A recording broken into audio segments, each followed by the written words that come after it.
나쁜 뉴스들을 이렇게 들으면서 주님의 은혜를 구하게 되는 것은 이런 일들이 앞으로 계속 일어나고 우리의 삶과 동떨어지지 않는 남의 이야기가 아니라는 것을 알기 때문이죠. 1절에 보시면 아브라함 때에도 흉년이 있었고 그 아브라함이 지난 다음 이삭의 때에도 흉년이 있었어요.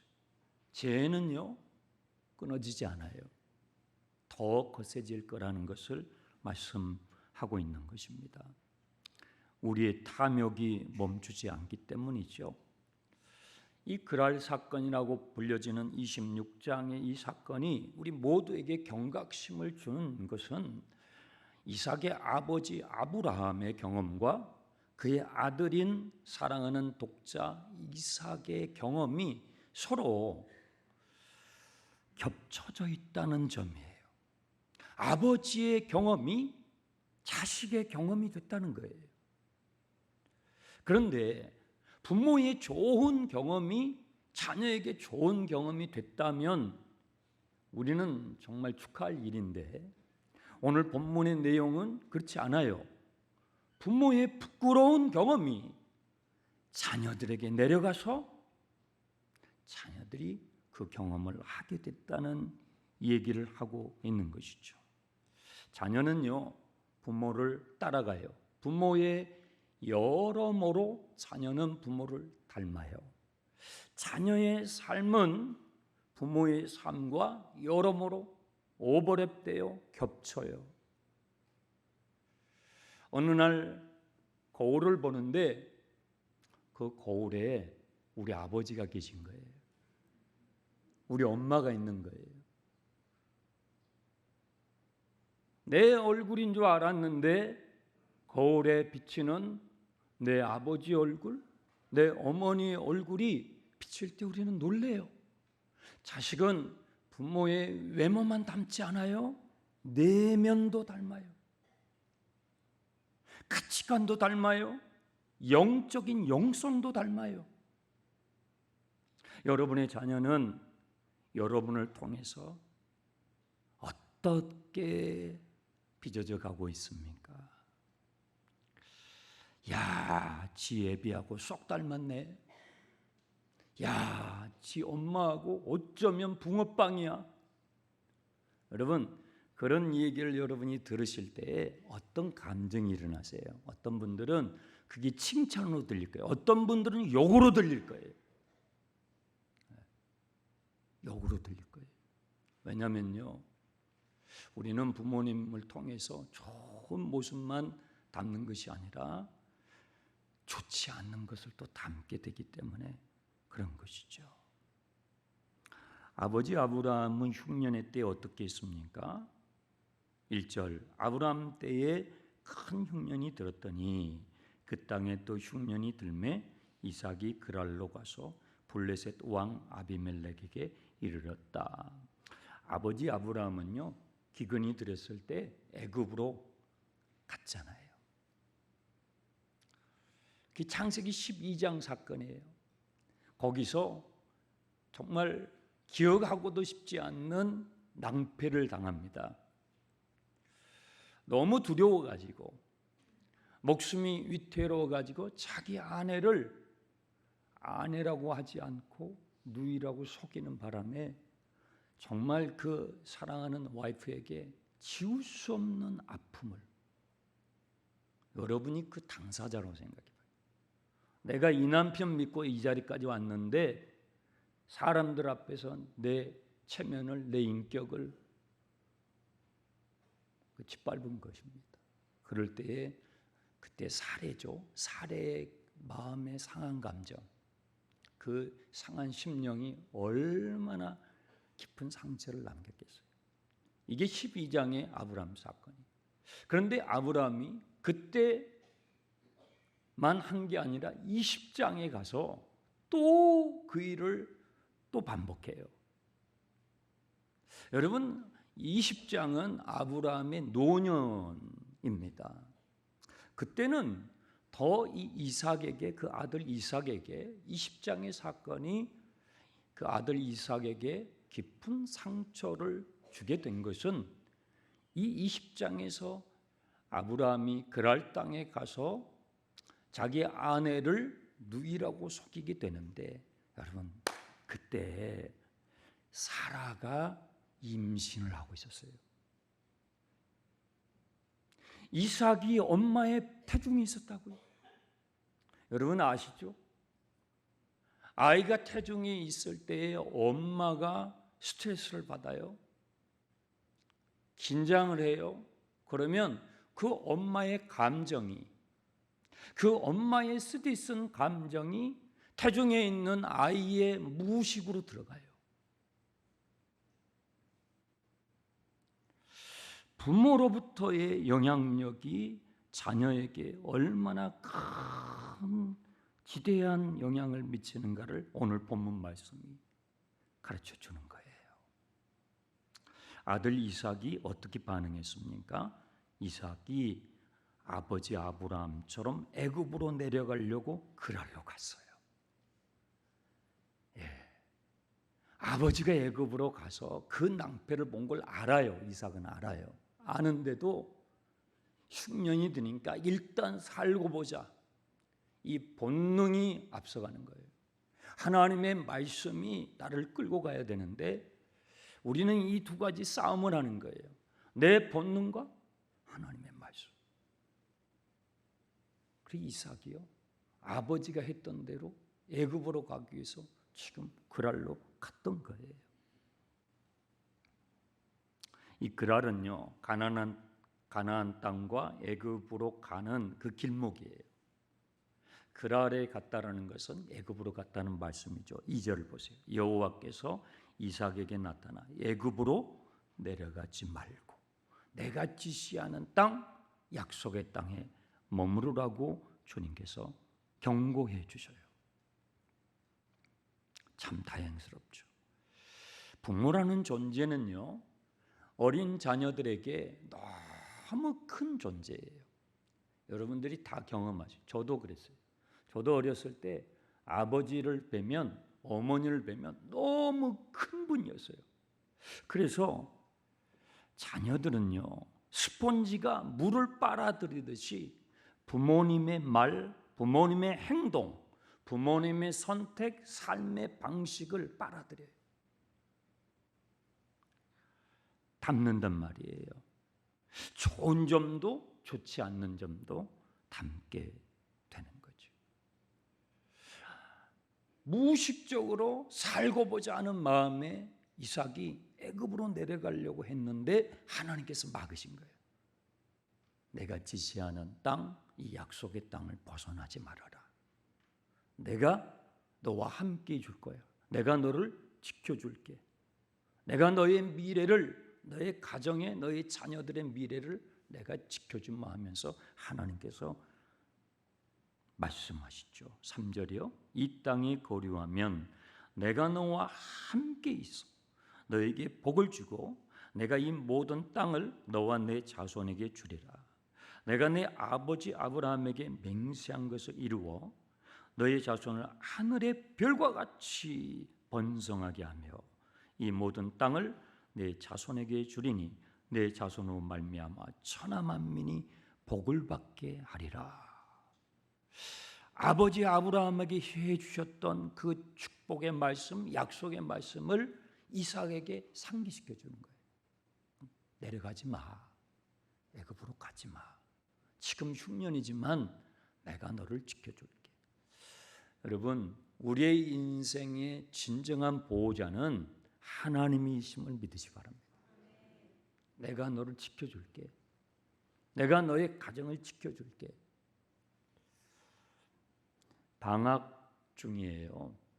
방학 중에 여러분의 자녀들과 또 어디 휴가도 가시고 여행도 가시지만 하나님의 말씀을 같이 읽으세요. 하나님께서 이삭에게 말씀해 주셔요. 이때는 성경이 없을 때예요. 성경이 아직 기록되지 않았을 때예요. 우리에게 기록된 하나님의 말씀이 있는 게 얼마나 다행스러운지요. 여러분, 모든 성경은 하나님의 감동으로 된 하나님의 말씀이에요. 성경을 자녀들하고 같이 읽으세요. 될 수 있으면 태블릿이나 휴대폰이나 컴퓨터로 하지 마시고 성경책으로 읽으세요. 디지털 시대의 아날로그 감성으로 하나님을 만나는 연습을 자꾸 자녀들에게 하도록 도와주시란 말이에요. 이삭은 하나님의 말씀을 듣고 그의 아버지 아브라함이 하나님 앞에 순종했던 것을 상기하면서 애굽으로 가려고 했던 그 발걸음을 멈춥니다. 5절 보세요. 이는 아브라함이 나의 말을 순종하고 내 명령과 내 계명과 내 율례와 내 법도를 지켰습니다 하십니다. 참 하나님 감사한 게요. 하나님께서 아브라함이 참 불순종하고 잘못한 것도 많은데 아브라함이 순종했던 것을 강조해 주셔요. 너 네 아버지가 불순종했던 것처럼 애굽으로 가지 말고 너의 아버지 아브라함이 순종했던 것처럼 이 약속의 땅을 떠나지 말아라. 부모의 좋은 점, 하나님 앞에 바로 서며 반응했던 그것을 주님께서 기억나게 해주시는 거예요. 그래서 이삭은 애굽으로 내려가지 않고 그랄에 머무르게 되었는데 안타깝게 그 다음에 넘어져요. 6절 보세요. 이삭이 그랄에 거주하였더니 그곳 사람들이 그의 아내에 대하여 물으매 그가 말하기를 그는 내 누이라 하였으니 리브가는 보기에 아리따움으로 그곳 사람이 리브가로 말미암아 자기를 죽일까 하여 그는 내 아내라 하기를 두려워하였더라. 저는 우리 장충단 교회 누님들에게 부탁하고 싶어요. 너무 이뻐지려고 하지 마세요. 와이프가 너무 이쁘니까 이삭이 감당을 못하는 거예요. 두려워서. 그런데 이 실수를 누가 했어요? 아버지가 했잖아요. 아버지가 그것도 2번이나 그 실수를 했잖아요. 그 실수를 겁이 나서 두려워서 내 아내입니다. 내 사랑하는 아내입니다라고 해야 되는데 내 누이입니다. 거짓말한 거예요. 우선 살고 보자 하는 이 본능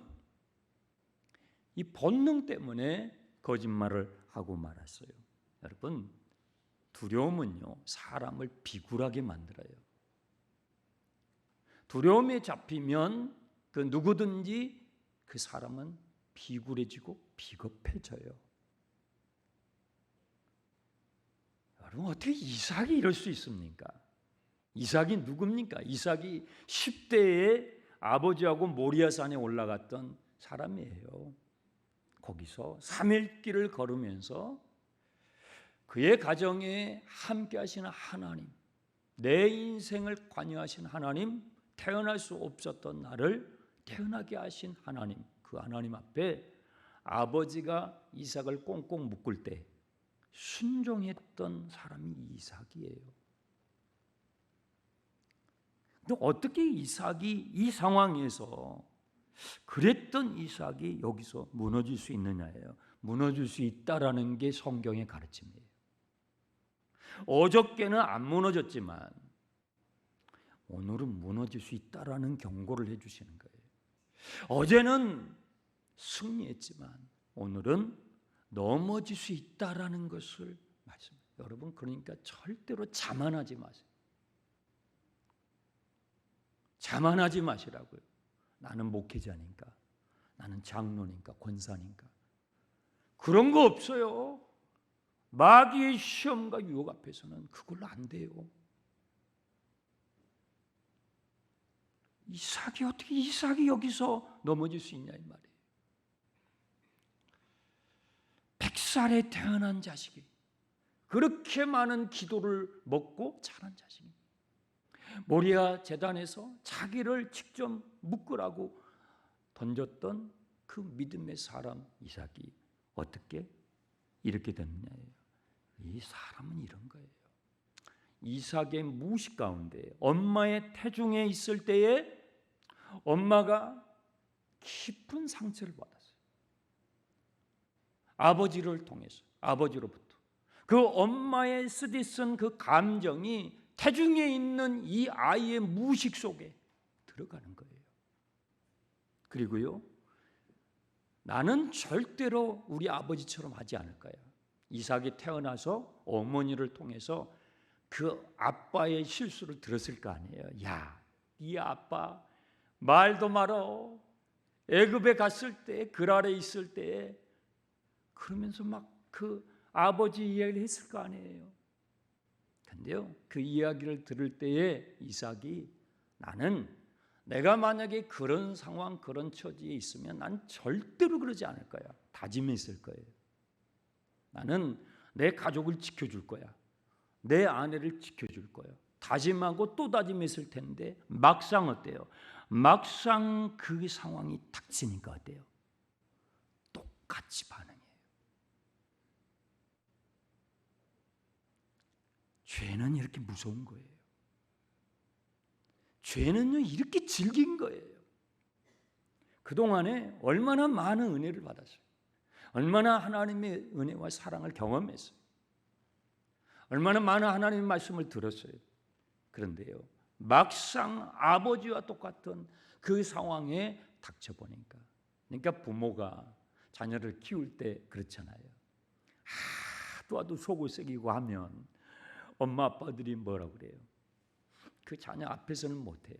너도 너하고 똑 닮은 자식 낳아서 키워봐. 그러면 내 속을 알 날이 올 거야.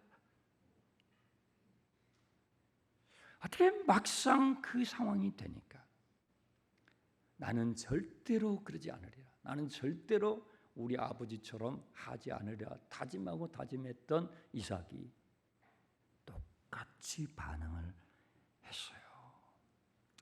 알코올 중독자의 부모님 밑에서 자란 자녀들이 많은 경우에, 전부는 아닙니다. 많은 경우에 또 알코올 중독에 떨어집니다.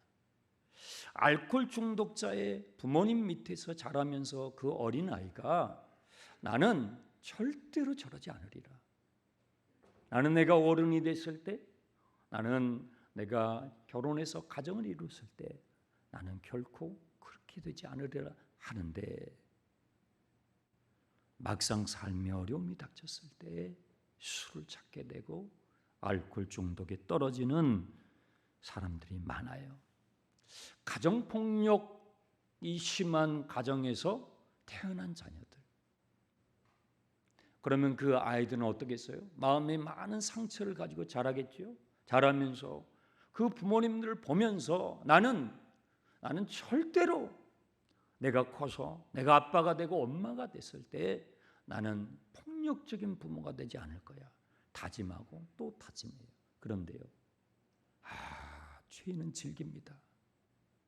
죄는 무섭습니다.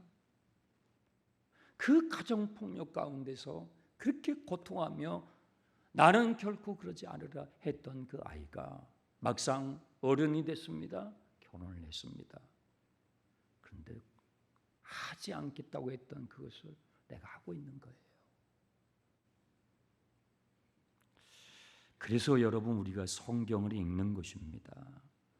우리 안에 있는 죄성은, 여러분 안에, 제 안에 있는 이 죄성은요, 이렇게 무시무시한 거예요. 여러분, 예배 마치시고 잠깐이라도 목장 모임을 하고 가세요. 지난주에 목장 모임을 시작했는데 제가 귀신처럼 여러분의 마음을 알아요. 슬금슬금 하기 싫어질 거예요. 그렇죠? 우리 목사님이 자꾸 날 불편하게 하네. 이게 우리 안의 죄성이라고요. 내 안에 있는 이런 것을 드러내주고 싶지 않는 거예요. 들춰내주고 싶지 않는 거예요. 그러면 어떻게 돼요? 그러면 그 죄악의 모습이 여러분의 자녀들에게 또 대물림되고 또 내려가고 아브라함의 그 못된 죄성이 이삭에게 들어가고 악순환이 반복되는 거예요. 바라기는 여러분에 대해 죄악의 악순환이 끊어지고 여러분 자녀들에게는 하나님의 은혜의 선순환이 일어나기를 축원합니다. 자, 거짓말은요 금방 들통이 나요. 8절 이삭이 거기에 오래 거주하였더니 이삭이 그 아내 리브가를 껴안는 것을 블레셋 왕 아비멜렉이 창으로 내다본지라. 참 이 성경이 얼마나 이게 리얼한지. 여기서 껴안다라는 표현이 있잖아요. 이 껴안다 이게 간단한 게 허그가 아니에요. 부부간의 스킨십을 말해요. 자, 그러니까 이삭이 리브가에게 상처를 줬잖아요. 상처를 줬는데 또 껴안았어요. 참 인간은 이래요. 어떻게 이 리브가는 그 상처를 다 이렇게 할 수 있었을까? 그런 상황에서 당신이 나의 누이입니다라고 한 그런 상황에서 어떻게 부부관계가 될 수 있었을까? 그런데 또 그게 들켜요 또. 문이라도 좀 잘 닫고 불을 끄고 근데 이 창문으로 봤대요 또.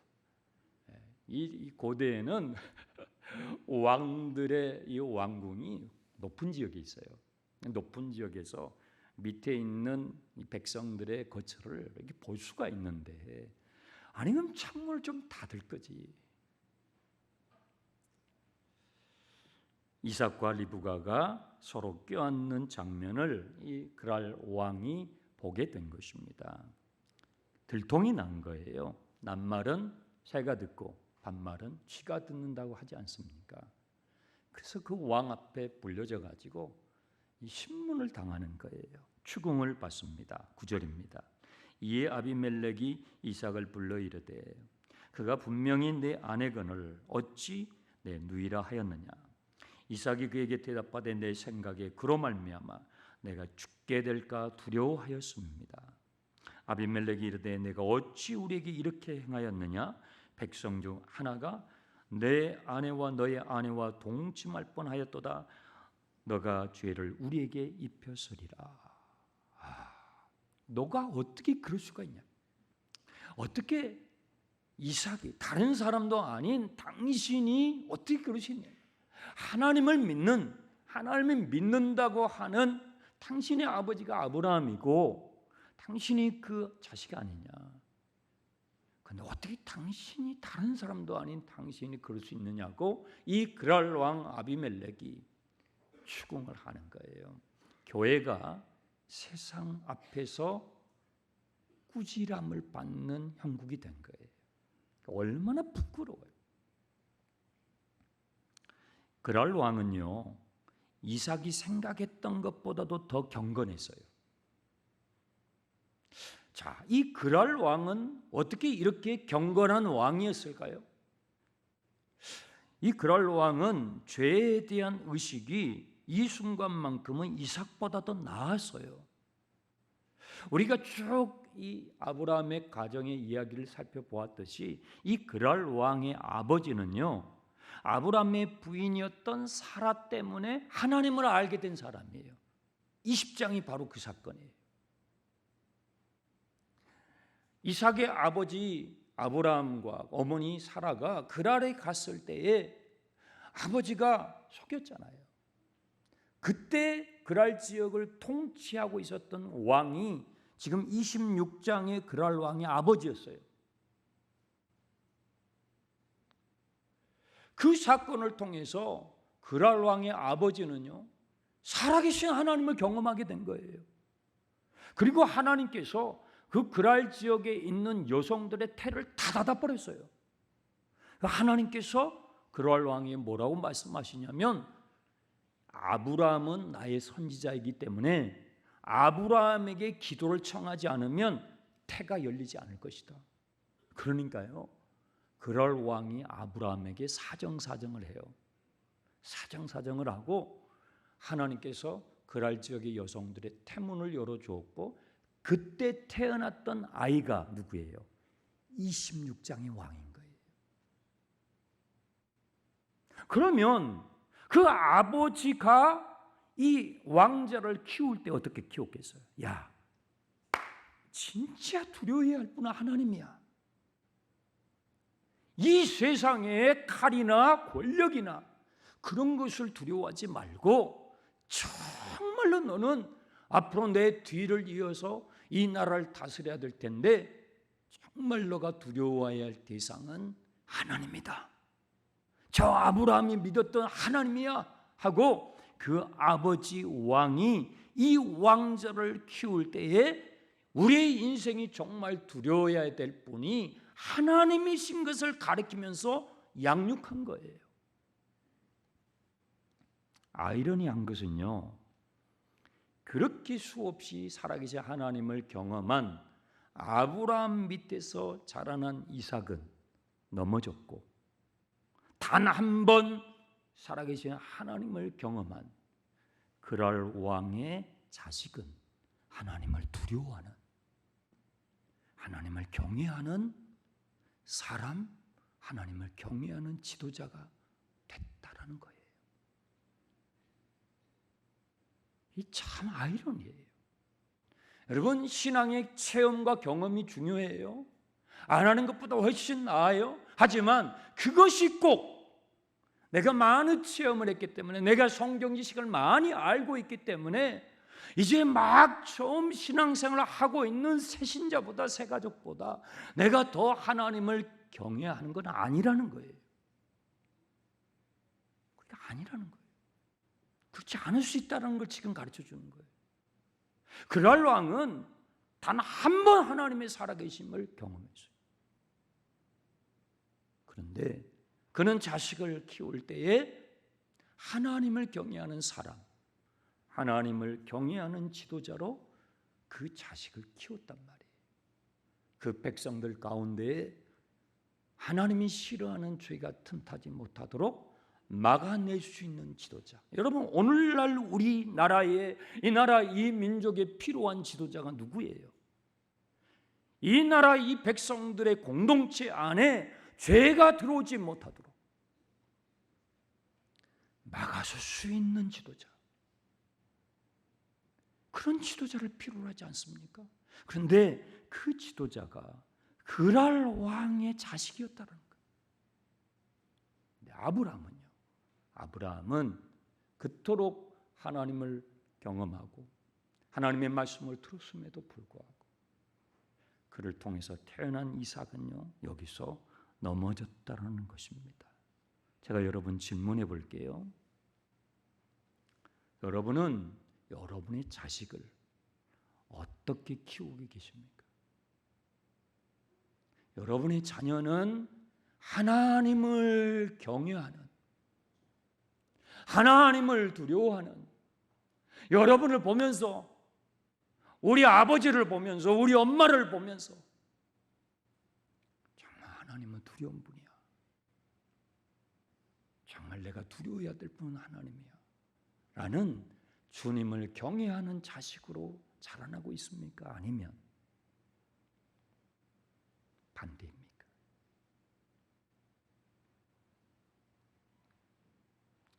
어저께도 제가 우리 가족들하고 같이 저녁에 대화하는 시간을 가졌어요. 여러분, 틈틈이 자녀들하고 대화하는 시간을 가지세요. 방학 기간이니까 그런 기회가 있을 거예요. 식사하고 또 식사한 후에 차를 마시면서. 여러분, 좋은 카페도 많이 있잖아요. 제 자녀들에게 미안하다는 얘기를 했어요. 야, 아빠랑 같이 살면서 좋은 곳을 못 보여주는 그런 일들이 많아서 미안하다. 여러분, 그런 것들이 기억날 때 사과하세요. 사과하세요.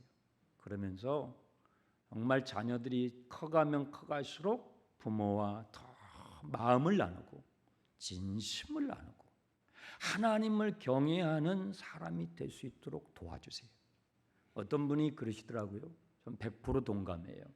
부모의 역할은 내 자녀가 하나님을 알고 하나님을 경외할 수 있는 사람이 되었다면 부모의 역할을 한 것이다.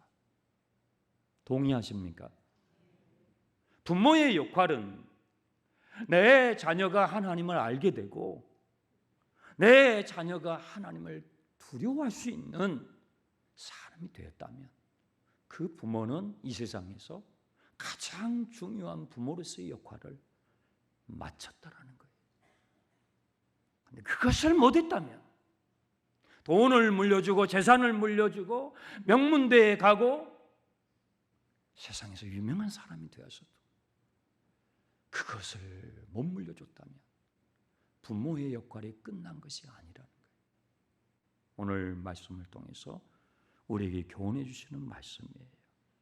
하나님께서는 쓰러진 이 이삭을요 다시 일으켜 세워주십니다. 그 내용이 12절이에요. 이삭이 그 땅에서 농사하여 그의 100배나 얻었고 여호와께서 복을 주셨다. 하나님은요 우리가 쓰러졌을 때에 그대로 두는 분이 아니에요. 쓰러진 이삭을 다시 일으켜 주신 하나님. 내가 약했을 때 나의 약한 중에도 나를 다시 강하게 세워주신 하나님. 그 하나님이 저와 여러분의 하나님 되심을 믿으시기 바랍니다. 이번 여름 캠프를 통해서 이번 주에 또 시작하는 유년부, 초등부, 중고등부 캠프를 통해서 우리 다음 세대들이 내가 약할 때에도 나를 다시 일으켜 주시는 살아계신 하나님을 경험하게 되길 바랍니다. 우리 전교인 산상성회를 통해서 우리 모든 성도들이 나의 약함에도 불구하고 나를 강하게 붙들어 주시는 살아계신 하나님을 만나게 될 줄 믿습니다. 기도하겠습니다.